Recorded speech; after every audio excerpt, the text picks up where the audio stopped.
খেলা চলাকালীন সময় খেলোয়াড়দের অনেক বেশি কদর থাকে। খেলা ছেড়ে দেওয়ার পরে আমার অনেক খেলোয়াড়রা রয়েছে, তারা হতাশাগ্রস্ত হয়ে যায়। আমি সেই সকল খেলোয়াড়দেরকে আশানত করতে চাই যে আমরা খেলা ছেড়ে দেওয়ার পরও আপনাদের কর্মসংস্থানের ব্যবস্থা হবে। আমরা খেলাধুলার মাধ্যমে আমরা জাতীয় শিক্ষাক্রমে চতুর্থ শ্রেণী থেকে খেলাধুলাকে বাধ্যতামূলক করতে চাই।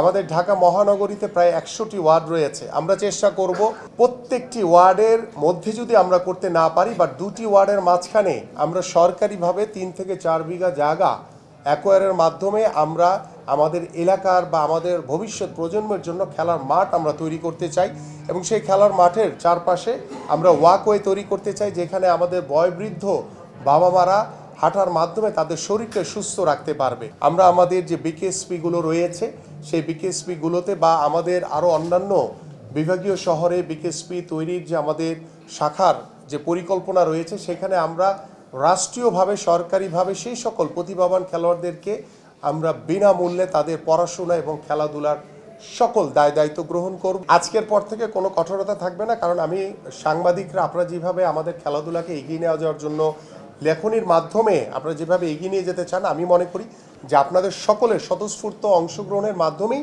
আমরা আগামী ক্রীড়াঙ্গনকে গড়ে তুলতে চাই। সেখানে কোনো বাধা নিষেধ আজকের পর থেকে ইনশাল্লাহ থাকবে না। আমরা নারীদেরকেও সর্বোচ্চ গুরুত্ব দিয়ে আমাদের ক্রিকেট, ফুটবল থেকে শুরু করে অন্যান্য স্পোর্টসে আমরা নারীদেরকেও সমানভাবে এগিয়ে রাখতে চাই, কারণ আমরা চাই যে আমাদের নারী এবং পুরুষ তারা সমানভাবে এগিয়ে যাবে। আমি একদম জিরো টলারেন্স দিয়ে দুর্নীতির লাগাম টানবো, এটা নিয়ে কোনো ডাউট ফিল করার কোনো কারণ নাই। আমি যেহেতু বলেছি যে আপনারা আমার সহকর্মী হিসেবে কাজ করবেন, আপনারা আমাকে যেখানে যে তথ্যগত পান, যেখানে অনিয়ম হয়েছে সেটা আমাকে জানালে আমি তাৎক্ষণিকভাবে দায়িত্ব নিয়ে জিরো টলারেন্স দিয়ে সেটাকে দমন করার চেষ্টা করব এবং ভবিষ্যতে ক্রীড়াঙ্গনে কোনো দুর্নীতিকে প্রশ্রয় দেওয়া হবে না ইনশাআল্লাহ। বিসমিল্লাহির রহমানির রহিম। আমার প্রিয় সাংবাদিক ভাইয়েরা, সবাইকে আসসালামু আলাইকুম ওয়া রাহমাতুল্লাহি ওয়া বারাকাতুহু। আমি প্রথমেই মহান আল্লাহ তাআলার কাছে শুকরিয়া আদায় করছি যে মহান আল্লাহ তাআলা আমাকে আজকে যে দায়িত্ব অর্পণ করেছে, আমি এই দায়িত্ব আমার সততা নিষ্ঠার সহিত এবং আপনারা যারা ক্রীড়া সাংবাদিক রয়েছেন, আমার যারা ক্রীড়া সংগঠক রয়েছে, ক্রীড়াবিদ রয়েছে, খেলোয়াড়রা রয়েছে, সকলকে একসাথে নিয়ে আমরা আগামীর একটি সুন্দর ক্রীড়াঙ্গন গড়তে চাই। যেই ক্রীড়াঙ্গনে পেশাদারিত্বর মাধ্যমে আমরা প্রত্যেকটি সেক্টর নিয়ে আমরা ঐক্যবদ্ধভাবে সুসংগঠিতভাবে আগামীর বাংলাদেশের স্পোর্টসকে কিভাবে বিশ্ব মানচিত্রে আরও উচ্চ জায়গায় আমরা পৌঁছে দিতে পারি, সেই পরিকল্পনা নিয়ে ইতিমধ্যে আপনারা জানেন যে আমাদের মাননীয় প্রধানমন্ত্রী জনাব তারেক রহমান আগামীর ক্রীড়াঙ্গনকে সর্বোচ্চ গুরুত্ব দিয়ে আগামীর দেশ গড়ার স্পোর্টসের যে কর্মপরিকল্পনা আমরা তৈরি করেছি, আমরা সেই পরিকল্পনা অনুযায়ী আমরা প্রত্যেকটি সেক্টরকে আমরা সুন্দরভাবে বাস্তবায়ন করতে চাই এবং আমাদের যে পরিকল্পনার ভিতরে যে অন্যতম যে রয়েছে সেটা হচ্ছে যে ক্রীড়া হলে পেশা, পরিবার পাবে ভরসা। আমরা সেই খেলাধুলাকে প্রথমে পেশার আওতায় আনতে চাই। আমরা খেলাধুলার মাধ্যমে আমরা জাতীয় শিক্ষাক্রমে চতুর্থ শ্রেণী থেকে খেলাধুলাকে বাধ্যতামূলক করতে চাই। আমরা নতুন করে স্পোর্টসের মাধ্যমে আমরা বাংলাদেশের বিভিন্ন প্রত্যন্ত অঞ্চলে আনাচে কানাচে যে প্রতিভাবান খেলোয়াড়রা রয়েছে তাদেরকে অন্বেষণ করে আমরা আমাদের যে বিকেএসপিগুলো রয়েছে সেই বিকেএসপিগুলোতে বা আমাদের আরও অন্যান্য বিভাগীয় শহরে বিকেএসপি তৈরির যে আমাদের শাখার যে পরিকল্পনা রয়েছে, সেখানে আমরা রাষ্ট্রীয়ভাবে সরকারিভাবে সেই সকল প্রতিভাবান খেলোয়াড়দেরকে আমরা বিনামূল্যে তাদের পড়াশোনা এবং খেলাধুলার সকল দায় দায়িত্ব গ্রহণ করব এবং সর্বোপরি আমার এই খেলাধুলাকে আমরা পেশা হিসেবে যেভাবে প্রতিষ্ঠিত করতে চাই, ঠিক সেইভাবে আমরা আমাদের ঢাকা মহানগর সহ উত্তর দক্ষিণ সহ সারা বাংলাদেশে খেলার মাঠের অনেক অভাব রয়েছে, আপনারা সকলেই জানেন। এবং আমি আপনাদেরকে আশ্বস্ত করতে চাই আমাদের ঢাকা মহানগরীতে প্রায় 100টি ওয়ার্ড রয়েছে। আমরা চেষ্টা করব প্রত্যেকটি ওয়ার্ডের মধ্যে যদি আমরা করতে না পারি বা দুটি ওয়ার্ডের মাঝখানে আমরা সরকারিভাবে 3 থেকে 4 বিঘা জায়গা অ্যাকোয়ারের মাধ্যমে আমরা আমাদের এলাকার বা আমাদের ভবিষ্যৎ প্রজন্মের জন্য খেলার মাঠ আমরা তৈরি করতে চাই এবং সেই খেলার মাঠের চারপাশে আমরা ওয়াকওয়ে তৈরি করতে চাই, যেখানে আমাদের বয়োবৃদ্ধ বাবা মারা হাঁটার মাধ্যমে তাদের শরীরকে সুস্থ রাখতে পারবে। ঠিক এইভাবে আমাদের অনেকেই রয়েছেন, আপনারা জানেন যে বিগত যেহেতু আমি একজন খেলোয়াড় ছিলাম, আমি দেখেছি যে খেলা চলাকালীন সময় খেলোয়াড়দের অনেক বেশি কদর থাকে। খেলা ছেড়ে দেওয়ার পরে আমার অনেক খেলোয়াড়রা রয়েছে, তারা হতাশাগ্রস্ত হয়ে যায়। আমি সেই সকল খেলোয়াড়দেরকে আশানত করতে চাই যে আমরা খেলা ছেড়ে দেওয়ার পরও আপনাদের কর্মসংস্থানের ব্যবস্থা হবে। আমরা ইতিমধ্যে যে সিদ্ধান্ত নিয়েছি, আমাদের সারা বাংলাদেশের প্রত্যেকটি শিক্ষা প্রতিষ্ঠানে আমরা বিষয়ভিত্তিক ক্রীড়া শিক্ষক হিসেবে নিয়োগ দিব। যদিও প্রথম পর্যায়ে আমরা এটি প্রত্যেকটি শিক্ষা প্রতিষ্ঠানে আমাদের পক্ষে দেওয়া সম্ভব হবে না, কারণ আমাদের প্রায় বাংলাদেশের সকল মাধ্যমিক থেকে শুরু করে প্রাইমারি, উচ্চ মাধ্যমিক এবং আমাদের যে কারিগরি শিক্ষা রয়েছে, মাদ্রাসা শিক্ষা রয়েছে, বিভিন্ন সেক্টর মিলে প্রায় 1,48,000-এর উপরে আমাদের প্রতিষ্ঠান রয়েছে। সেইখানে যদি আমরা 5টি খেলাকে বাধ্যতামূলক করি, সেই বাধ্যতামূলক করতে গিয়ে দেখা যাবে যে আমাদের প্রায় 7.5 লাখের উপরে আমাদের ক্রীড়া শিক্ষক নিয়োগ দিতে হয়। বাট এই পর্যায়ে আমাদের এত ক্রীড়া শিক্ষক বাংলাদেশে নাই। যেহেতু আমি অগ্রাধিকার দিব হচ্ছে আমাদের খেলোয়াড়দেরকে, যারা স্পোর্টস ব্যাকগ্রাউন্ডের, তাদেরকে আমরা অগ্রাধিকার দিয়ে করতে চাই। সেই কারণে আমাদের যে পরিকল্পনাটি রয়েছে, আমরা সারা বাংলাদেশের 495টি উপজেলায় রয়েছে, প্রত্যেকটি উপজেলায় আমরা একজন ক্রীড়া অফিসার নিয়োগ দিব। পাশাপাশি প্রত্যেকটা উপজেলায় আমরা যেহেতু 5টি ইভেন্টকে বাধ্যতামূলক করতে যাচ্ছি, সেখানে প্রত্যেকটি ইভেন্টের জন্য আমরা 3 জন করে ক্রীড়া শিক্ষক নিয়োগ দিব। দ্যাট মিনস হচ্ছে একজন হচ্ছে ক্রীড়া অফিসার এবং 15 জন হচ্ছে আমাদের ক্রীড়া শিক্ষক। এইভাবে প্রায় আমাদের 7,920 জনের মতো আমাদের ক্রীড়া শিক্ষক আমরা প্রথম পর্যায়ে আমরা আশা করি ইনশাল্লাহ প্রথম বছরই আমরা চেষ্টা করব আস্তে আস্তে করে নিয়োগ দেওয়ার জন্য, যাতে আমাদের যারা এক্স খেলোয়াড় রয়েছে তারাও একটি নতুন কর্মসংস্থানের রাস্তা তৈরি হয়। পাশাপাশি আমাদের খেলোয়াড়দেরকে আমরা প্রতি মাসে সরকারিভাবে তাদেরকে তাদের ভিতরে যাতে একটি পেশাদারিত্ব মনোভাব তৈরি হয়, তাদেরকে বেতনের আওতায় নিয়ে আসা। এবং ইতিমধ্যে সেটি আমরা আগে থেকে আমাদের পরিকল্পনা রয়েছে। আমরা ক্রিকেট, ফুটবল থেকে শুরু করে আমাদের প্রত্যেকটি ফেডারেশনে যারা ন্যাশনাল প্লেয়ার রয়েছে, যারা প্রতি বছর এটা চেঞ্জ হতে পারে, যারা ন্যাশনাল টিমে থাকবে তাদেরকে সরকারিভাবে তাদেরকে বেতন কাঠামোর ভিতরে নিয়ে আসা, এই হচ্ছে আমাদের মোটামুটি একটি পরিকল্পনা। পাশাপাশি আরও অনেক কিছু পরিকল্পনা রয়েছে, সেটা পর্যায়ক্রমে আপনাদের সাথে আলোচনা করব। এবং আমরা আরেকটি জিনিস তৈরি করতে চাই, সেটা হচ্ছে একটা স্পোর্টস ইন্ডাস্ট্রি আমরা তৈরি করতে চাই। আপনারা সকলেই জানেন যে আমাদের পার্শ্ববর্তী অনেক দেশ থেকেই বিদেশে অনেক স্পোর্টস গুডস রপ্তানি করা হয়। সো আমরা চাই যে আমরা আমদানি না করে আমরা নিজেরাই একটা স্পোর্টস ইন্ডাস্ট্রির মাধ্যমে আমরা আমাদের যে ইকুইপমেন্টসগুলো ব্যবহার করা হয়, আমাদের ক্রিকেট, ফুটবল থেকে শুরু করে যেই গুডসগুলো আমাদের প্রয়োজন হয়, সেগুলো আমরা নিজেরা যাতে নিজেদের দেশের খেলোয়াড়রা যাতে ব্যবহার করতে পারে।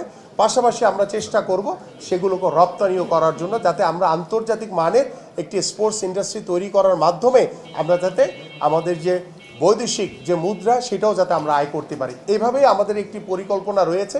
পাশাপাশি আমি স্পেসিফিকভাবে আমাদের ক্রীড়া সাংবাদিকদের সাথে আগামী আমরা হয়তো বা এই সপ্তাহে হয়তো বা সম্ভব হবে না, কারণ আগামী 2 দিন আমাদের একটি বিজি কর্মসূচি রয়েছে।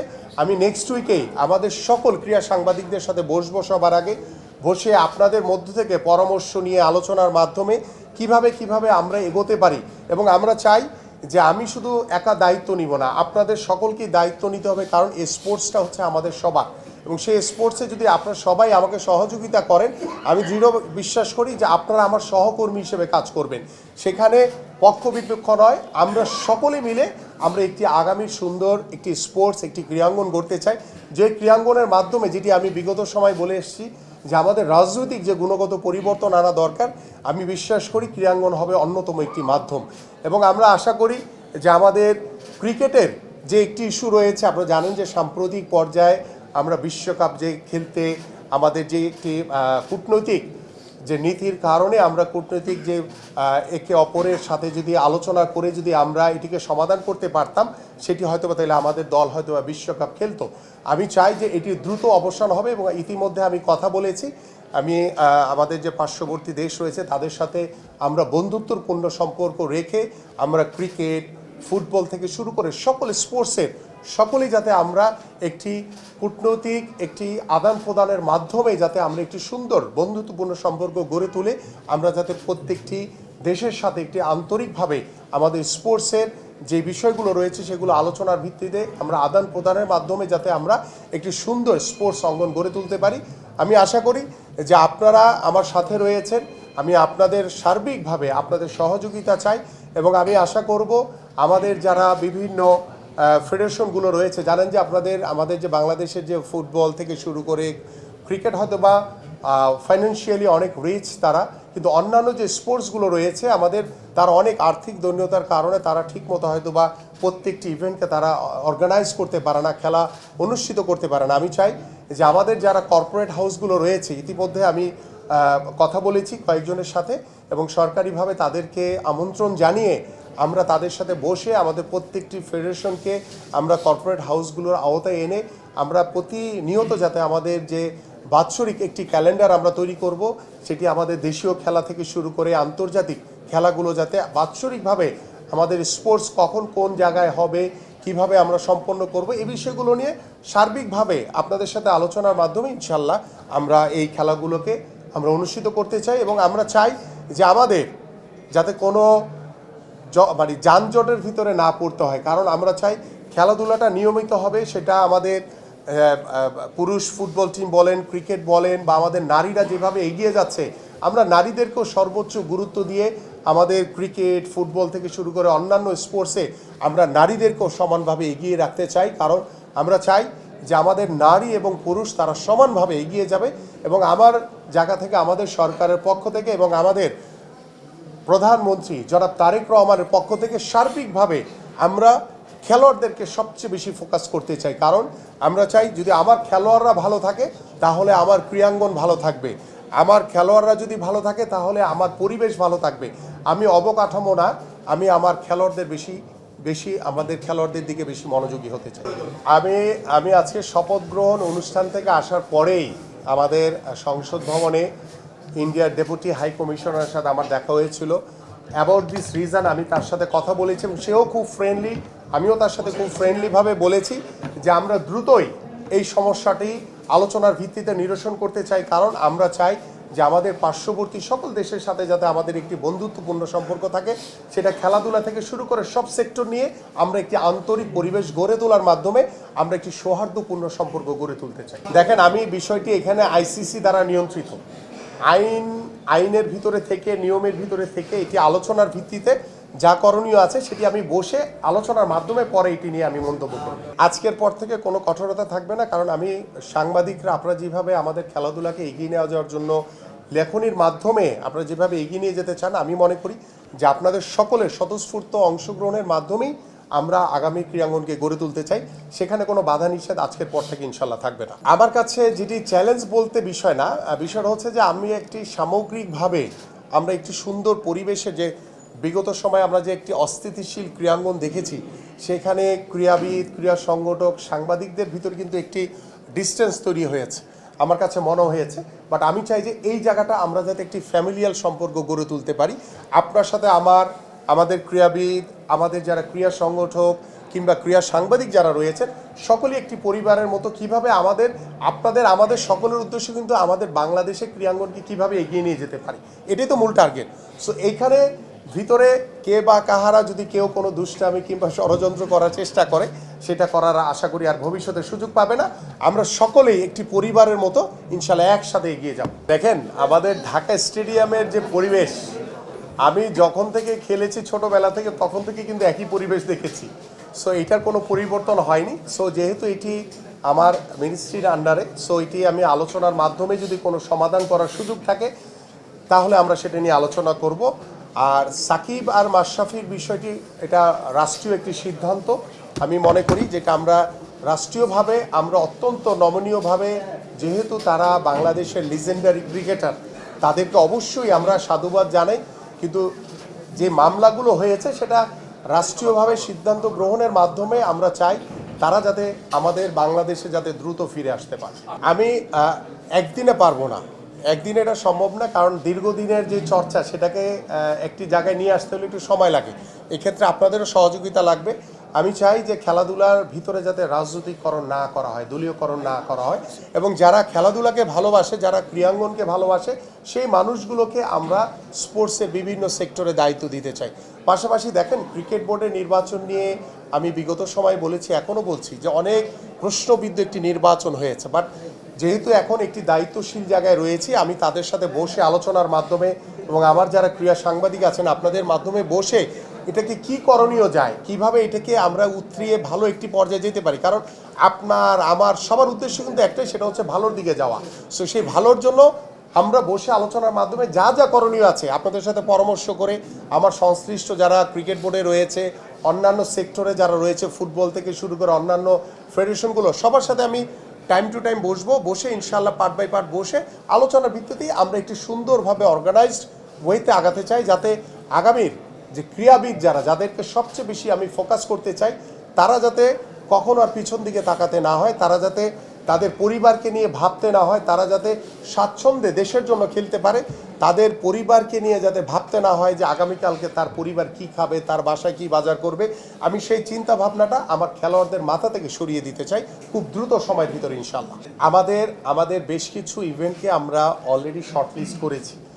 এই ইভেন্টগুলোকে আমি আমাদের মাননীয় প্রধানমন্ত্রী জনাব তারেক রহমানের সাথে কথা বলে, আমরা যেহেতু চতুর্থ শ্রেণী থেকে খেলাধুলাকে বাধ্যতামূলক করতে যাচ্ছি, যে কোনো 5টি ইভেন্টকে, আমরা সেই 5টি ইভেন্টকে এর ভিতরে যেহেতু জনপ্রিয় খেলা হিসেবে আমাদের ক্রিকেট, ফুটবল তো অবশ্যই থাকবে, বাকি 3টি স্পোর্টসকে আমরা গুরুত্ব দিতে চাই, যে স্পোর্টসগুলোতে আমাদের এশিয়ান গেমস কিংবা অলিম্পিকে ভালো কিছু করার সুযোগ রয়েছে। কারণ আমরা যখন গ্রাসরুট লেভেল থেকে এটার চর্চাটা শুরু করব, আলটিমেটলি একটা পর্যায়ে কিন্তু এটার একটা রেজাল্ট আমরা পাবো। দ্যাট মিনস এইটা না যে আমরা রাতারাতি পরিবর্তন করে ফেলতে পারবো। আমরা চাই একটা রাইট ট্র্যাকে আসুক, একটা সঠিক পথে যদি আমরা সুদূর একটি পরিকল্পনা নিয়ে আগাতে পারি, তাহলে কিন্তু আমাদের কাছে মনে হয়, যেহেতু আমি একজন ক্রীড়াবিদ ছিলাম, আমি খেলোয়াড় ছিলাম, আমি খেলোয়াড়দের ভিতর থেকেই কিন্তু উঠে আসছি এখানে। সো আমার কাছে মনে হয় যে খেলোয়াড়দের যেই মানসিক যে বিষয়গুলো রয়েছে, তাদের যে অভাবগুলো রয়েছে, তাদের যে সুযোগ সুবিধাগুলো দরকার, সেগুলো কিন্তু আমি আলহামদুলিল্লাহ ওয়াকিবহাল। তো যার কারণে কিন্তু আমি প্রথমেই বলেছি যে আমার খেলোয়াড়রা হচ্ছে সবার আগে ফোকাস। তাদেরকে আমি মানসিকভাবে, তার পারিবারিকভাবে তাদেরকে স্বাবলম্বী করতে চাই, যাতে শুধু ক্রিকেট কিংবা ফুটবল না, অন্যান্য স্পোর্টসেও যারা খেলবে, বাংলাদেশের প্রতিনিধিত্ব যারা করবে, তাদের যাতে পরিবার নিয়ে টেনশন করতে না হয়, বা তার নিজেকে নিয়ে টেনশন করতে না হয় যে সে ভবিষ্যতে কিভাবে চলবে, তার কর্মসংস্থানের কি ব্যবস্থা হবে। এই বিষয়গুলো আমি আল্লাহর রহমতে যারা ক্রীড়াবিদ রয়েছেন, যারা খেলছেন, তাদেরটা তো ইনশাল্লাহ পেশা হিসেবে প্রতিষ্ঠিতর মাধ্যমে আমরা সেটাকে এনশিওর করব। পাশাপাশি খেলা ছেড়ে দেওয়ার পরও তাদের জন্য কর্মসংস্থানে যে রাস্তা আমরা তৈরি করতে যাচ্ছি ইনশাল্লাহ, সেই রাস্তাতে ইনশাল্লাহ আমি আশা করি যে কোনো খেলোয়াড় খেলা ছেড়ে দেওয়ার পর আর হতাশ হওয়ার কোনো কারণ নাই। আপনার জন্য ভালো একটি কর্মসংস্থানের অপেক্ষা করছি। দেখেন, আমি যেহেতু ফুটবলার, শুধু ফুটবল না, আমি সকল স্পোর্টসকেই সমান গুরুত্ব দিয়ে আগাবো।